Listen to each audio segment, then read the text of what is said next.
예배를 지나 삶으로 우리 신앙이 확장되기를 소망하며 오늘도 함께 말씀을 나누게 되어서 감사합니다. 오늘은 비가 부슬부슬 내립니다. 가을 느낌이 가까이 다가오고 있다는 것을 알게 되는 시간입니다. 더위도 이제 가시고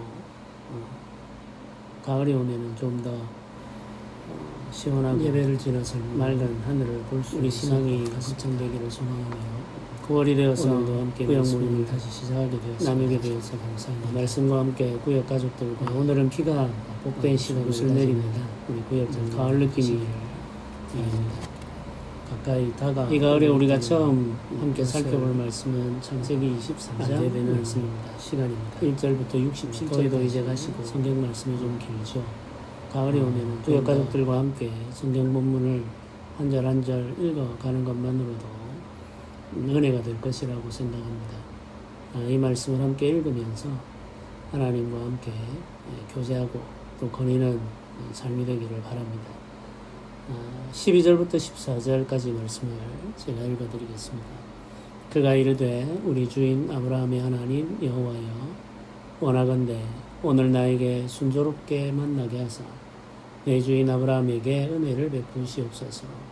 성중 사람 딸들이 물 기르러 나오겠사오니 내가 우물 곁에 서 있다가 한 소녀에게 이르기를 청하건대 너는 물동이를 기울여 나로 마시게 하라 하리니 그의 대답이 마시라 내가 당신의 낙타에게도 마시게 하리라 하면 그는 주께서 주의 종 이삭을 위하여 정하신 자라. 이로 말미암아 주께서 내 주인에게 은혜 베푸심을 내가 알겠나이다. 아멘. 이 구절이 오늘 우리가 함께 살펴보려고 하는 본문의 핵심 구절이라고 할 수가 있겠습니다. 아브라함은 고향 땅을 떠날 때 이미 결혼한 상태였죠. 아브라함의 아내 사라는 같은 민족으로 비슷한 가치관과 문화를 공유하고 있었습니다. 아브라함의 아들 이삭은 가나안 땅에서 태어났습니다. 가나안 백성들 중에는 이삭의 배필이 될 만한 사람을 찾을 수가 없었죠. 가치관과 문화가 다르기 때문에 한 가족이 되기가 어려웠습니다. 아브라함은 자신이 떠나온 곳에 머물러 살고 있는 친족들 중에서 이삭의 배필을 찾아야겠다고 생각하고 충성스러운 종을 고향으로 보내게 됩니다. 우리가 결혼을 생각할 때 여러 가지 기준을 살펴보게 되죠. 그 중에 가장 중요한 것이 가치관 그리고 문화입니다. 가치관과 문화가 다르면 가족을 이루어 살아가기가 너무나도 어렵기 때문이죠. 아브라함은 종을 보내면서 반드시 지켜야 할 것을 알려줍니다. 첫째는 가나안 족속의 딸 중에서 이삭의 배필을 선택할 수 없다는 거죠. 3절에 기록되어 있습니다. 둘째는 이삭을 아브라함이 떠나온 고향으로 데려가서는 안 된다는 것입니다. 5절과 6절에 기록되어 있죠. 셋째는 이삭의 아내가 되려는 여인은 고향 아버지의 집을 떠나 가나안으로 와야 했습니다. 7절과 8절에 이 내용이 기록되어 있습니다. 아브라함은 세 가지 기준을 제시한 후 종과 맹세하죠. 종은 반드시 이를 이루어야 할 책임을 지고 길을 떠나게 됩니다. 종이 선택한 여인이 고향을 떠나 가나안으로 오려고 하지 않는다면 종은 주인이 맡긴 일을 완수하지 못한 책임을 지지 않아도 됩니다. 그 책임은 고향을 떠나지 않은 여인에게 있기 때문이죠. 우리는 세 번째 기준을 아주 중요하게 살펴보아야 합니다. 이 여인은 이삭의 아내가 되기 위해서는 아버지 집을 떠나야 했습니다. 아브라함이 본토 친척 아버지 집을 떠나야 했던 것과 똑같은 부름이죠. 고향을 떠나 언약 백성들의 공동체로 들어와야만 언약을 상속하는 이삭의 배필이 될 수가 있었던 거죠. 같은 민족, 같은 문화를 공유하고 있는 사람 중에서 그 문화를 떠나 하나님의 언약 백성의 공동체로 나오고자 하는 자를 찾고 있는 거죠. 아브라함은 고향 아버지의 집을 떠나야 했죠. 하나님의 명령이 있었기 때문입니다. 이삭의 배필이 될 여인도 고향 아버지의 집을 떠나야 합니다. 사라가 아브라함과 함께 고향을 떠났듯 이삭의 아내가 될 여인도 고향 아버지의 집을 떠나 언약의 상속자가 되어야 하기 때문이죠. 이삭이 상속할 언약은 가나안 땅에 있습니다. 고향 아버지의 집을 떠나지 않고서는 이삭과 함께 언약을 상속할 수가 없죠. 아브라함은 가장 중요한 기준을 포기하지 않았습니다. 이삭이 이룰 가정은 언약 공동체가 되어야 하기 때문이죠. 하나님과의 언약이 이삭이 이룰 가정의 기초라는 사실이 명확하게 제시되어 있습니다.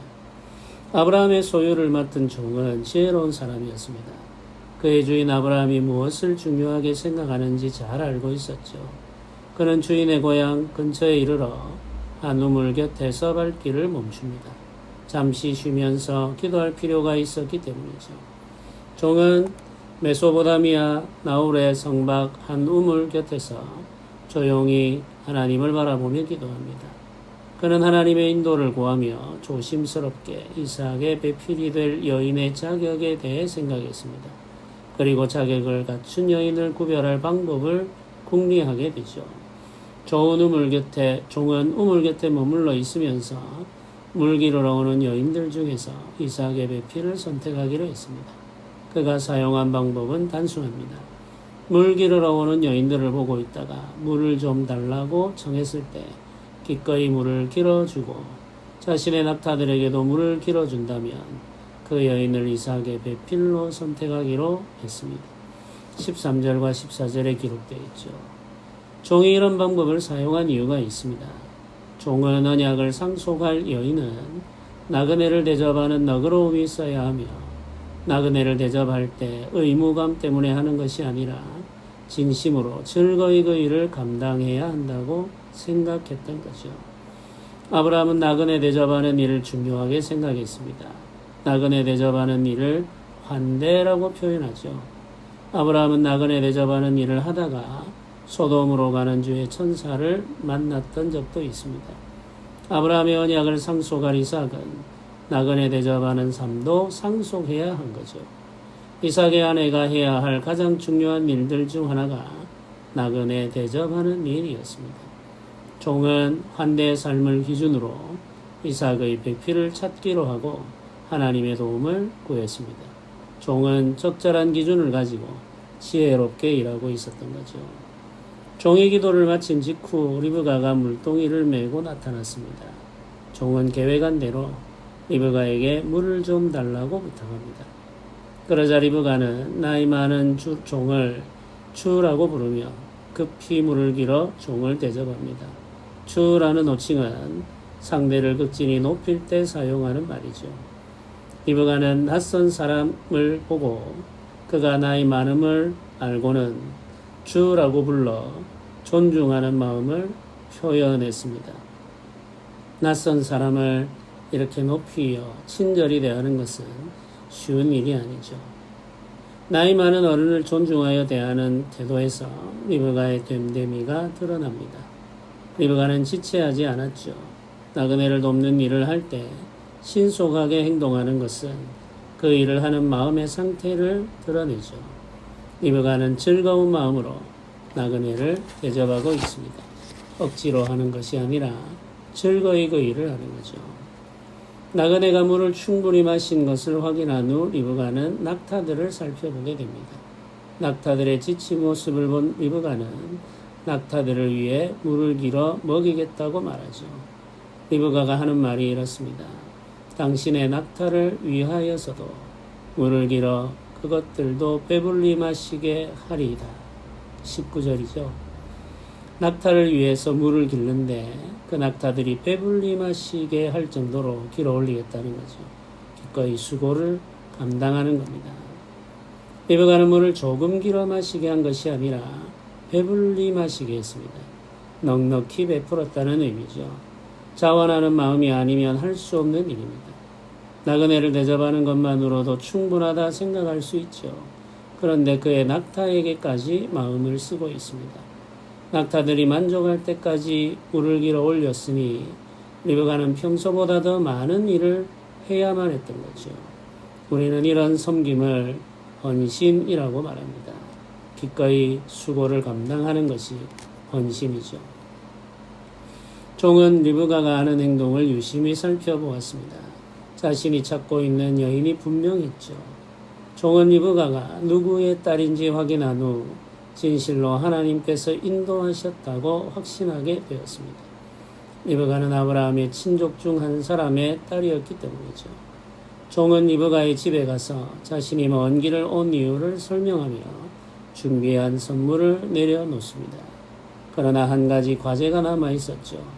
리브가가 이삭의 아내가 되기 위해서는 아버지의 집을 떠나야만 했습니다. 이삭은 고향으로 돌아올 수 없었기 때문이죠.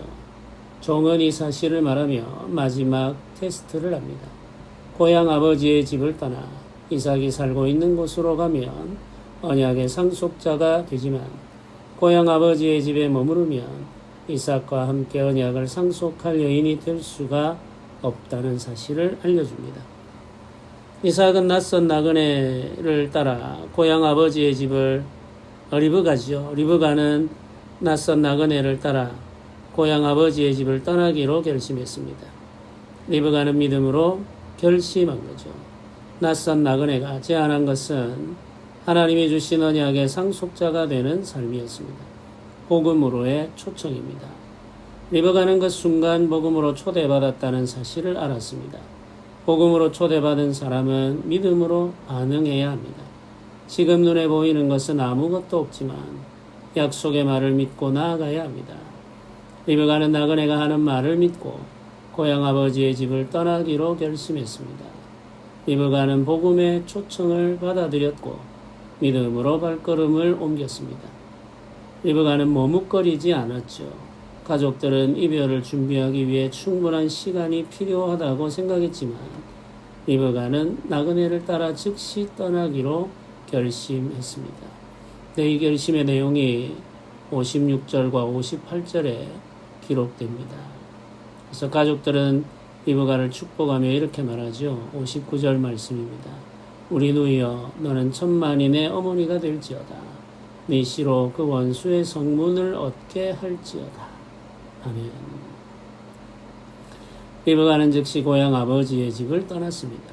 먼 길을 이동해 이삭이 살고 있는 약속의 땅에 이르렀습니다.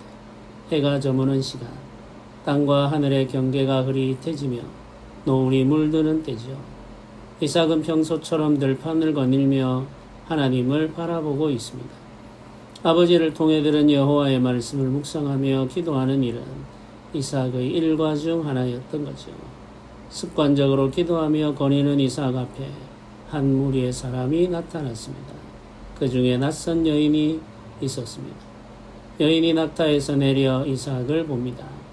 리브가가 낙타에서 내렸다는 것은 이삭을 맞이하기 위해 예의를 갖추었다는 의미죠. 리브가는 자신을 낮출 줄 아는 여인이었습니다. 자신의 얼굴을 가리고 종의 안내를 받아 이삭에게 다가갑니다.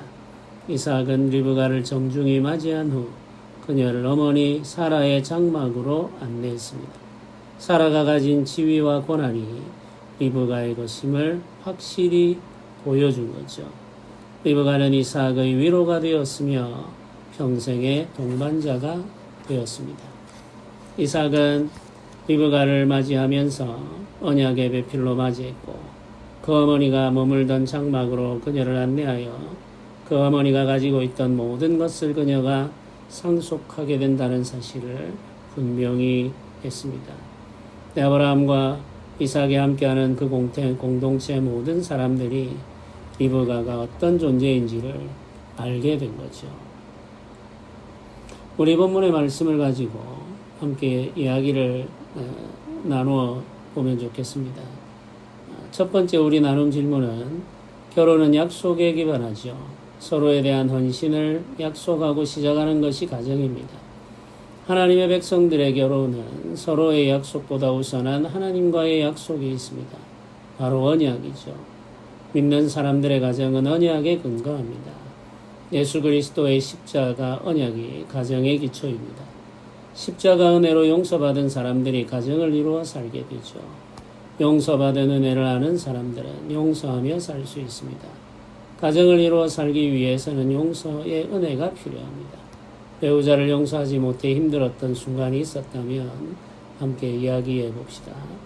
두 번째 나눔 질문입니다. 아브라함의 종은 이삭의 배필을 구할 때 중요한 기준을 가지고 있었습니다. 믿는 사람들의 가정은 언약 공동체죠. 언약 공동체를 이루기 위해서는 기준이 필요합니다. 기준이 명확하지 않으면 사람을 선택하는 데 어려움을 겪을 수 있죠. 믿음의 가정을 이룰 때 중요하게 생각해야 할 기준이 무엇인지 함께 이야기해 보면 좋겠습니다. 가정에 대한 각자의 생각이 있죠. 무엇을 기준으로 가정을 이룰 것인가? 우리 자녀들을 두고 생각하면 우리 자녀들의 배필은 어떤 사람이어야 할 것인가를 생각할 때 여러 가지 기준을 생각할 수 있습니다. 그 우선순위를 정하는 것이 중요하겠죠. 막연하게 믿음 좋은 사람이면 된다라고 하기보다는 조금 더 구체적으로 생각을 해보면 좋겠습니다. 믿음 좋다는 것이 무엇인지 생각을 해보고 하나하나 그 기준을 살펴보는 게 필요하겠죠. 사람들에게 친절히 대한다든지 혹은 그 사람의 평소에 언어 생활이 어떤지를 살펴본다든지 이런 것들이 굉장히 중요한 기준이 될 수가 있겠습니다. 자신이 성실하게 일하고 있는지 또 살펴보는 게 필요하죠.